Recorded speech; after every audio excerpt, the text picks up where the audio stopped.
গ্রাম বাংলার প্রাচীন সংস্কৃতি ধরে রাখতে শনিবার মকর সংক্রান্তি উপলক্ষে পৌষালী ধান্য উৎসবে মেতে উঠলেন পুরসুরার কৃষ্ণবাটি গ্রামের বাসিন্দারা। সেই সঙ্গে আশেপাশের গ্রামের মানুষও এই উৎসবে যোগ দিয়েছিলেন। এদিন সকাল থেকে গ্রামের অসংখ্য মানুষ, মহিলা, পুরুষ, তরুণ তরুণী, ছেলে বুড়ো সকলেই একসঙ্গে সারিবদ্ধভাবে শঙ্খ ও উলুধ্বনির মধ্য দিয়ে গান গাইতে গাইতে জমি থেকে পালকিতে করে গ্রামের খামারে ধান নিয়ে আসেন। টুসু সাজে ছোট মেয়ে থেকে শুরু করে পালকি ও ধানের গোলা সবকিছুই শোভা পায় এই শোভাযাত্রায়। এরপর সারাদিন নাচ, গান, কবিতা, লোকগান ইত্যাদির আয়োজনে পুরনো দিনের পরিবেশকে ফিরিয়ে আনে। চলে পায়েস বিতরণ ও পুলি পিঠে। এখন দেখুন ওই অনুষ্ঠানের কিছু ঝলক আর শুনুন কে কি জানালেন।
কি করে টুসু টুসু যাচ্ছে? কোথা থেকে কোথায় যাচ্ছে? এটা আমাদের এই খামার থেকে আবার ঘুরে আবার এখানেই আসবে। অন্য আরেকটা খামার আছে, অন্য খামারে যাচ্ছ? এটা কোথায় চলছে এই অনুষ্ঠানটা? কৃষ্ণবাটি। এটা কি উৎসব? ধান্য উৎসব। কত বছর চলছে? 2006 তে শুরু হয়েছে। কি নাম তোমার? নাম রৌমদীপ সামন্ত। তুমি যে পালকি নিয়ে যাচ্ছ, তোমার এখানে পালকির ভূমিকাটাই কি আছো? আমি নিয়ে যাচ্ছি বেহারা। এখানে টুসু মাঠে যায়, মাঠ থেকে ধান নিয়ে আসে, নিয়ে এসে এই খামারের ভেতরেই মড়াই থাকে। সারাদিন টুসুকে নিয়ে বিভিন্ন উৎসব হয়, সন্ধ্যাবেলা সেটা বিসর্জন দেওয়া হয়। আমরা এখানে আজকে মকর সংক্রান্তির দিন পিঠে পুলির আয়োজন করা হয়েছে। কেমন লাগে এই যে সারাটা দিন? হ্যাঁ, ভালোই লাগে, খুব আমরা মজা করি। বিভিন্ন প্রান্ত থেকে তো মানুষ আসেন এটা দেখতে। হ্যাঁ হ্যাঁ হ্যাঁ। কি দেখেছো এর আগে অন্য কোনো জায়গায় হচ্ছে এরকম অনুষ্ঠান? না, এখনো পর্যন্ত আমি এখনো দেখিনি, এইখানেই ফার্স্ট দেখেছি। কেমন সারাটা দিন লাগে? হ্যাঁ, প্রচুর ভালো লাগে। এখানে প্রচুর অনুষ্ঠান হয়, অনেক নাচ, গান, আবৃত্তি, বিভিন্ন অনুষ্ঠান এভাবে হয়। মূলত টুসুকে নিয়ে? হ্যাঁ, টুসুকে নিয়ে। কি নাম? সুদীপা আদক, বাড়ি কৃষ্ণবাটি। ধান উৎসব মূলত 2006 সাল থেকে শুরু হচ্ছে। সেটা আগে হতো কুলবাতপুর, ওখানে হতো মাঠে, তো মাঝ পয়েন্টে বন্ধ হয়ে গিয়েছিল। তারপরে আবার এখানে চালু করা হয়েছে, কিছু বছর ধরে হচ্ছে। তো আমরা এগুলোকে মানে আপনি দেখতে পাচ্ছেন যে আমরা এগুলোকে সাজিয়েছি, গুছিয়েছি। কালকে আমরা সব সাজানো গোছানো হয়েছে। তো আর কি বলবো, কি কারণে এই যে ধান উৎসবটা হয়? মূলত কি কি আমরা বিষয়টা? পৌষ সংক্রান্তি মানে অনুষ্ঠানটাকে আমরা তুলে ধরার চেষ্টা করছি এখানে, সেই জন্য সেটাই আয়োজন করা হচ্ছে। এখানে কি মানে উৎসবটা যে করা হয়, কি তোমাদের মূলত এখানে কি ভাবনা চিন্তা রাখে? যাতে মানে আগের যে যুগে হতো এইসব অনুষ্ঠান, এগুলো তো বন্ধ হয়ে গেছিল। এখনকার মাঠ থেকে যে ধান তুলে নিয়ে আসা হয়, মাঠ থেকে ধান তুলে নেওয়া হয়, মানে আমরা যে টুসু বানাই, টুসু নিয়ে সেখানে সখী বানানো হয়েছে, তারা যাবে মাঠে গিয়ে ওখান থেকে ধান তুলে নিয়ে আসা হবে, এখানে রাখা হবে, তারপর লাস্ট মুহূর্তে টুসু যেমন ভাষণ দেওয়া হয়। কেমন লাগে এই যে সারাটা দিন খুব টুসু নিয়ে? সুন্দর লাগে, খুব ভালো লাগে, সবাইকে আমরা দেখাতে পারি, এটাতে আমাদের আনন্দ হয়। দূর দূরান্ত থেকে কিন্তু মানুষ দূর আসে। দূরান্ত থেকে অনেক মানুষ আসে, অনেক এসেছেন, তারা এখন ওদিকে গেছে। এরকম যে এই যে ছবিটা এলাকায় অনেক জায়গায় হয়েছে দেখা যাচ্ছে। হ্যাঁ, অনেক জায়গাতেই হয়েছে, আমাদের এখানে আপাতত তো আমাদের এখানেই হচ্ছে, আশপাশে তো এখনো কোথাও হচ্ছে না, দেখতে পাচ্ছি না। কি নাম? ইশিতা আদক, বাড়ি এখানেই। দেখতে খুবই ভালো লাগছে, কিন্তু আমাদের এগুলো তো হারিয়ে যাচ্ছে। এখন এই যে আমরা সেইগুলো ধরে রেখেছি, এখনো যে গ্রাম বাংলার লোক ধরে রেখেছে, অনুপ্রাণিত হয়েছে, আমরাও তো মনে মনে ভালোবাসি, কিন্তু সেই পরিবেশ আর পরিস্থিতি তো নেই। সুতরাং আমরা সুদীপ ওর কথাতে এবং শ্যামল ওই বৃন্দার ওদের সাথে আমাদের যোগাযোগ বহুদিনই। সত্যেন মিত্র জন শিক্ষার থেকেই আমরা একসাথে মিট করেছিলাম। তারপরে শুনলাম এখানে এইটা হবে, তখন আমার খুব শারীরিক দিক দিয়ে আমি অসুস্থ থাকাও, মানে মকর সংক্রান্তির দিনে এইরকম একটা উৎসব, এটা মানে ভাবা যায় না যে এটা ওরা ধরে রেখেছে। সেই বাঙালির কাছে কতটা আবেগের? প্রচুর। এখন আমরা যারা বাঙালি আছি, কেউ কেউ হয়তো বিদেশে থাকে, প্রবাসী বাঙালি, কিন্তু তারাও এটা দেখে অনুপ্রাণিত হবে। আমরা এটা নিয়ে আমরা ফেসবুকে দেব, হোয়াটসঅ্যাপে দেব, এবং বলবো লোকের কাছে, যাতে তারা আগামী বৎসরে যদি আমি নাও থাকি তাদের অনুপ্রাণিত করবো যে তোমরা এসো। খুবই ভালো লাগলো।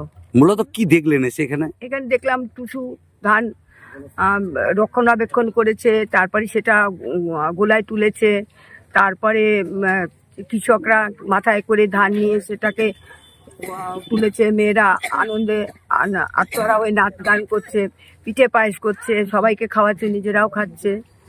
যে আগেকার দিনে যে পরিবেশ সেটাকে ফিরিয়ে আনার চেষ্টা করছে ছোটর মধ্যে দিয়ে। কি নাম আপনার? আমার নাম অঞ্জলি মণ্ডল। কোথা থেকে আসছেন? বরানগর, কলকাতা বরানগর। এক অসাধারণ অভিজ্ঞতা। আমাদের গ্রাম বাংলা যে পুরনো ঐতিহ্য, ধান সংরক্ষণ, টুসু যাত্রা, সর্বোপরি আমাদের যে এখানে সমস্ত পাড়ার মধ্যে দিয়ে যখন যাওয়া হচ্ছে শোভাযাত্রা করে, প্রত্যেকে ফুল ছড়ানো, শঙ্খধ্বনি এবং ঘরে ঘরে পিঠে আমাদের দিয়ে, মানে এক অসাধারণ অভিজ্ঞতা। মানে পুরনো আমরা ঐতিহ্যে এটাই চাইছি যে এরম ভাবে চলুক, গ্রাম বাংলার মানুষ সবাই জানুক এসব কথা।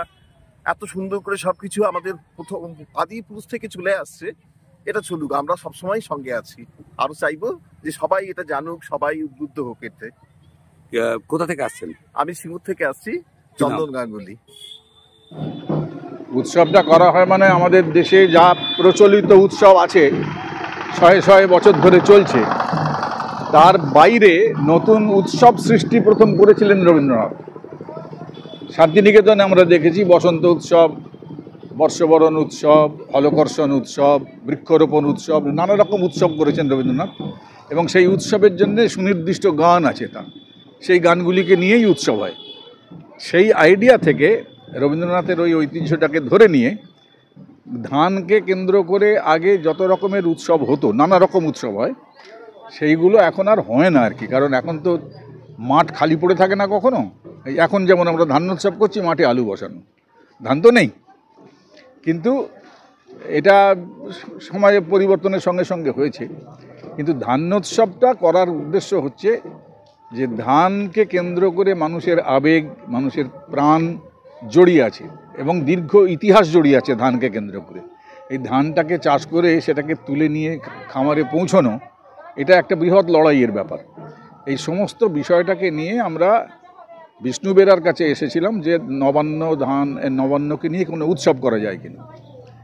তখন বিষ্ণুদা বললেন যে ওই রকম করে নবান্ন উৎসব তো এখন আর হয় না, আগে হতো, সামাজিকভাবে হয় না, বাড়িতে বাড়িতে হয়।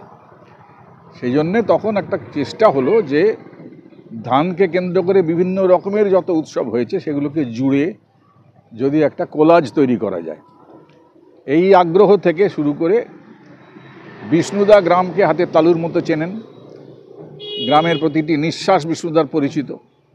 সেই কারণে আমরা বিষ্ণুদাকেই আশ্রয় করেছিলাম যে আপনি এটাকে তৈরি করুন, পরিকল্পনাটা করুন।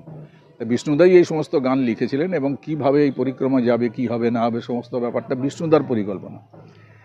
সেইটা এবার বিষ্ণুদার সঙ্গে থেকে আমি তাতে শুরু করেছি। কিন্তু এই টোটাল পরিকল্পনাটাকে নিয়ে ধান্যোৎসব 2006 সালে প্রথম হয়েছিল, তারপরে বেশ কিছুদিন চলেছিল, আবার কিছুদিন বন্ধ ছিল, আবার এখন 4-5 বছর ধরে চলছে। এই উৎসবটা মানুষের স্বতঃস্ফূর্ত অংশগ্রহণ হচ্ছে এই উৎসবের বৈশিষ্ট্য। মানে এই উৎসব কোনো মঞ্চে হয় না, গোটা এলাকাই মঞ্চ, সমস্ত মানুষেরাই হচ্ছে এর শিল্পী। সবাই গান করছেন, সবাই পার্টিসিপেট করছেন, সকলের উৎসাহ। এখান দিয়ে এই পরিক্রমা যাচ্ছে, দেখতে পাচ্ছি রাস্তায় বাড়ির ধারে ধারে দাঁড়িয়ে থাকে সব মহিলারা, শাঁখ বাজাচ্ছে, উলু দিচ্ছে। এদের থেকে রিহার্সাল করায়নি, কিন্তু এরা সকলেই ইনভলভড এর সঙ্গে। কেমন লাগে এরকম উৎসবগুলো যখন আপনাদের সৃষ্টি যখন দেখছেন আপনারা, কেমন লাগে? একটু আবেগ আপ্লুত হই। কি নাম আপনার? হিরণময় ঘোষাল। শীততাপ নিয়ন্ত্রিত অত্যাধুনিক রেস্টুরেন্ট ময়ূখ রেস্টুরেন্ট। এখানে পাবেন চাইনিজ, পোলাও, বিরিয়ানি, তন্দুরি সহ সমস্ত রকম খাবার। এছাড়াও কাস্টমারদের সুবিধার্থে হোম ডেলিভারির বিশেষ ব্যবস্থা রয়েছে। পাশাপাশি যে কোনো অনুষ্ঠানের জন্য ভাড়া দেওয়া হয়। আমাদের ঠিকানা খানাকুল হেলান সংলগ্ন তিলক চক। Phone number 8617492616 9732162360। সেরা খাবারের স্বাদ পেতে আজই আসুন ময়ূখ রেস্টুরেন্টে।